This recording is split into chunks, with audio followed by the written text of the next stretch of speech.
In 2018, LeBron James showed up to a Summer League game as a spectator for his new team, the Los Angeles Lakers, and on feet, he was wearing a new pair of player exclusives for his first signature shoe, the Air Zoom Generation. Now, I don't remember 2018 that well, anything past like 2 years from today.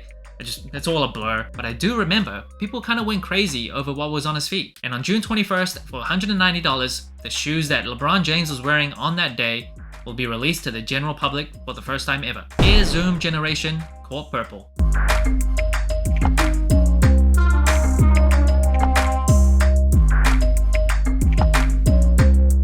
The Air Zoom Generation was officially LeBron James's first signature shoe, and the design of the shoe was inspired by an H2 Hummer, which was a vehicle that LeBron James happened to own in high school. It caused a whole controversy because as an amateur athlete, you're not supposed to get paid to play, and people were wondering how LeBron James was able to afford a Hummer. Honestly, who cares? Let the kid drive a Hummer if he can. Now, the Air Zoom Generation first game came out earlier this year. That was the colorway that LeBron James first wore as an NBA player. And we've seen another shoe, the Wolf Grey. Now we have this, the Court Purple. Now this shoe was actually part of the LeBron player exclusive vote back program in 2021, so people could vote on unreleased LeBron PEs to be released to the public.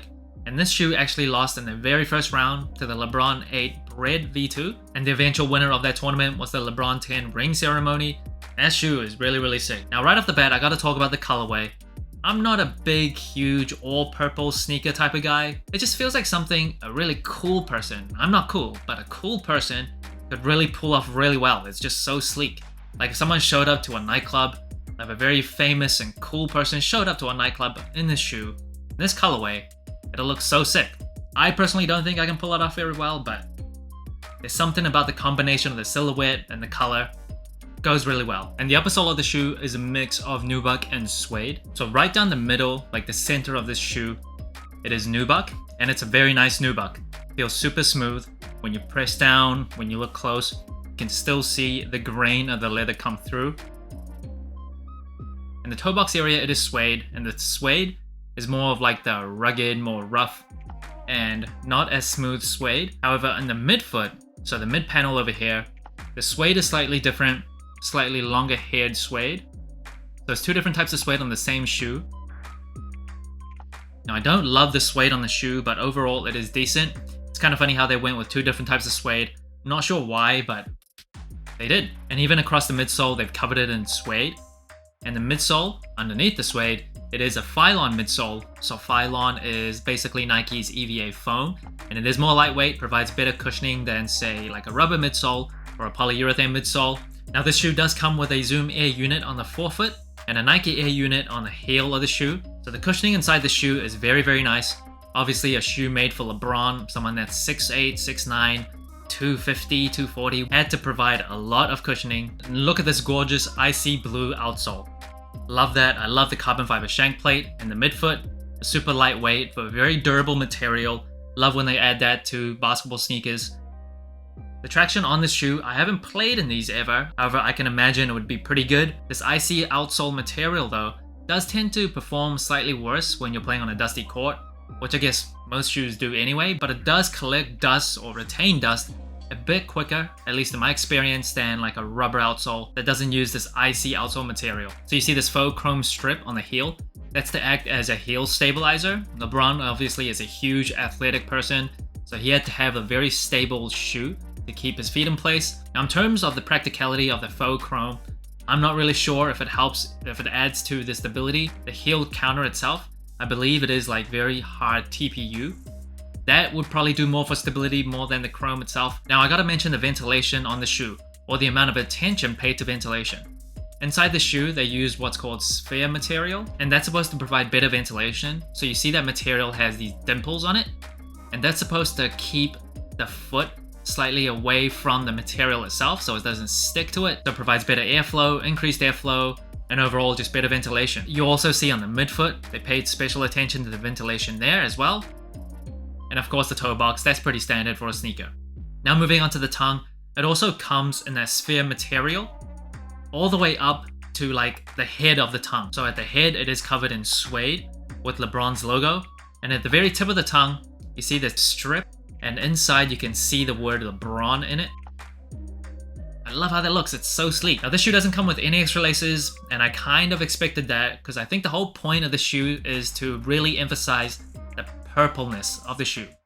So extra laces wouldn't make any sense on this shoe, and I'm trying to think how white laces would look on the shoe. I think it'll actually add an extra dimension to the shoe, make it pop even a bit more, make it even louder. I think that'll actually look pretty sick. Even black would look nice, like a black and purple shoe. Whew. Or even if they just want to play into the Lakers theme, go with gold and yellow extra laces, that'll look pretty cool as well. However, I think they stuck true to the theme of the shoe and just made it purple. Didn't give you any choice. This shoe comes with a very, very standard Nike box, almost like this shoe wasn't an unreleased PE. Now moving on to size and comfort, I'm a size 9.5 true to size. I do have wide feet. Now I went true to size for this shoe, and I gotta say, it fit perfect. It's a very comfortable shoe. The sphere material, the padding inside this shoe is so good. It just kind of locks my feet in place, speaking to the stability of this shoe. Didn't expect it to fit this well. Around the toe box, some people might think it's a little too tight if you have wide feet, so I do anticipate that loosening up a little bit.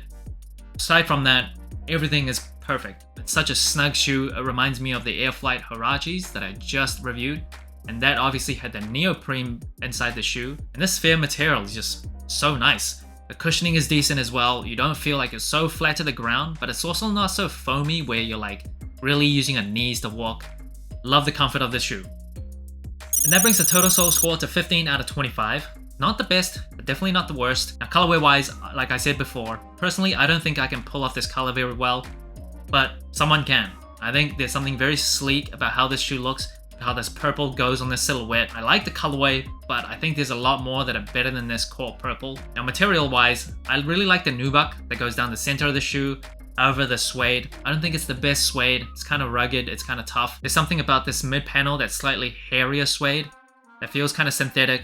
Don't love it. However, the sphere material inside the shoe, the carbon fiber shank plate, Phylon midsole, all really, really nice. Comfort wise, one of the most comfortable shoes that I own. Truly, the padding inside is just so squishy, so nice, so soft. It fits my foot perfectly. Now versatility wise, obviously a very basketball centric sneaker, which isn't a bad thing. However, just wearing it casually, especially with this colorway, you're really taking some chances and you're really going to attract some attention. So I don't think it's the most versatile shoe. Maybe if you're going to like a Lakers game or even a Sacramento Kings game, it'll be perfect for the occasion, but just walking around like you're going to the grocery store, going to the bookstore, I could not see myself wearing this often. Storytelling wise, it is just a general release of a player exclusive. However, I think they could have done more, maybe change up the box, really play into that player exclusive theme. However, it's just a general release. The storytelling, it's not really there. It's just something very special about player exclusives. I grew up in an era where PEs were huge. I remember in my younger days on the sneaker forums, there would be like 400-page threads, just people posting PEs. It was so cool. I spent so much time during school, like literally while I was at school, I was not paying attention. I was just browsing those sneaker forums, just going through PEs, wishing, dreaming they would release them. Now, even though I don't think I can pull off this shoe very well, especially this purple colorway, I still think it looks really slick, and I'm definitely keeping it in my current rotation. So that's it. Thanks for watching Sole Inclined.